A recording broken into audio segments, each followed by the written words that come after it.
ही भरलेली कारल्याची भाजी एकदा तरी करून बघा. खूप छान, खूप खमंग आणि अजिबात कडू होत नाही. हा व्हिडिओ अजिबात स्किप न करता पूर्ण पहा आणि आवडल्यास मात्र एक लाईक आणि सबस्क्राईब करायला विसरू नका. तर त्यासाठी इथे मी एकदम छोट्या साईजचे, म्हणजे याला चुहा कारले असे पण म्हणतात, त्या पद्धतीचे आणलेले आहेत. हे पाव किलो आहे. स्वच्छ असे धुवून घ्यायचे आहेत आणि पुढचा भाग हा थोडासा कट करून घ्यायचा आहे आणि मध्ये असे चिरून घ्यायचे आहेत. आता यातील बिया तुम्ही आवडीनुसार काढूही शकता किंवा तशाही ठेवू शकता. मी इथे सगळ्या बिया या ज्या आहेत त्या एकदम कोवळ्या आहेत म्हणून मी तशाच ठेवणार आहे. याच्या बिया न काढताच हे कारलं मी बनवणार आहे. तर त्यासाठी इथे सर्व कारले हे आता चिरून व्यवस्थित घ्यायचे आहेत.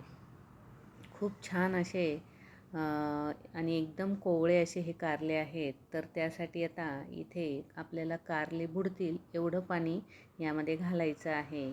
1-1.25 चमचा मीठ घालायचं आहे, हळद घालायची आहे आणि थोडीशी चिंच घालायची आहे. हे पहा, एवढं मी पाणी यामध्ये घातलेलं आहे आणि कारले सर्व आता उकडायला ठेवलेले आहेत.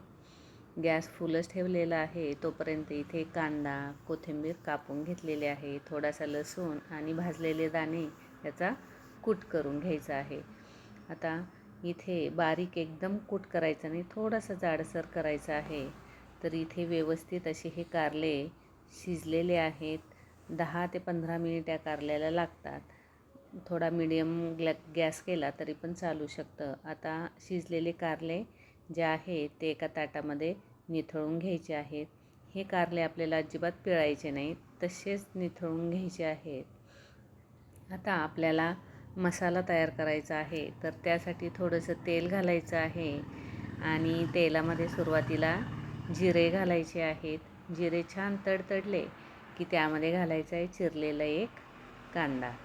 कांदासुद्धा आपल्याला व्यवस्थित गुलाबी असा परतून घ्यायचा आहे. म्हणजे मसाल्याची चव जी होणार आहे ती एकदम छान अशी चवीला होते. यामध्ये घालायचं आहे 1 चमचा धना पावडर आणि आवडीनुसार लाल तिखट घालायचं आहे आणि घरी जो मसाला तयार केलेला आहे तो 1 चमचा आणि हळद घालायची आहे. आता हे व्यवस्थित परतून झालं की त्यामध्ये मी सुरुवातीला 2 चमचे बेसन पीठ घातलेलं आहे आणि बेसन पीठ हे आता मंद आचेवरच आपल्याला हे सर्व भाजून घ्यायचं आहे. अजून 1 चमचा मी बेसन पीठ यामध्ये घातलेलं आहे आणि व्यवस्थित असं हे बेसन कांद्यामध्ये परतून झालं की त्यानंतर घालायचं आहे केलेला दाण्याचा कूट आणि कोथिंबीर आणि चवीनुसार आपल्याला मीठ घालायचं आहे. मीठ इथे आवश्यक आहे कारण हा जो मसाला आहे तो आपल्याला कारल्यामध्ये भरायचा आहे. तर इथे व्यवस्थित कुरकुरीत असा हा मसाला तयार झालेला आहे. इथे पाहू शकता एकदम मस्त असा झालेला आहे. आता हा एका ताटामध्ये काढून घ्यायचा आहे आणि कारले पण इथे थंड झालेले आहेत. या कारल्यामध्ये हा मसाला व्यवस्थित गच्च असा दाबून दाबून भरून घ्यायचा आहे. म्हणजे अजिबात हा मसाला बाहेर निघणार नाही, आतमध्ये तसाच पूर्ण भरून राहणार आहे. व्यवस्थित असा हा मसाला कारल्यामध्ये भरून झाला की यानंतर आपल्याला कारले हे छान तेलावर मंद आचेवर परतवून घ्यायचे आहेत. इथे पाहू शकता तुम्ही एकदम मस्त असे काठोकाठ मी असे गच्च भरलेले आहेत. इथे कारले हे भरून झालेले आहेत. मस्त असा रंगही त्याचा आलेला आहे आणि या पद्धतीने जर कारलं केलं तर अजिबात कडू होत नाही. करून बघा नक्की एकदा. आता त्याच कढईमध्ये मी 1.25 चमचा तेल घातलेलं आहे. आता तेल इथे तुम्ही आवडीप्रमाणे सुद्धा वापरू शकता आणि भरलेले जे कारले आहेत ते यामध्ये आता घालायचे आहे आणि व्यवस्थित असं फुल गॅस आपल्याला अजिबात करायचा नाही. गॅस मंदच ठेवायचा आहे आणि त्या मंद आचेवरच आपल्याला हे कारलं छान परतवून घ्यायचं आहे. यावर अजिबात झाकण ठेवायचं नाही आता, कारण कारलेही शिजलेले आहेत पूर्ण आणि मसालासुद्धा आपण छान परतवून घेतलेला आहे. पण कारल्याचं जे आवरण आहे ते छान आपल्याला तेलामध्ये मात्र परतवून घ्यायचं आहे. म्हणजे कारले जे आहेत ते छान कुरकुरीत असे होणार आहेत. नक्की ट्राय करा. आता 5 ते 7 मिनिट तरी आपल्याला याला परतायला लागणार आहेत.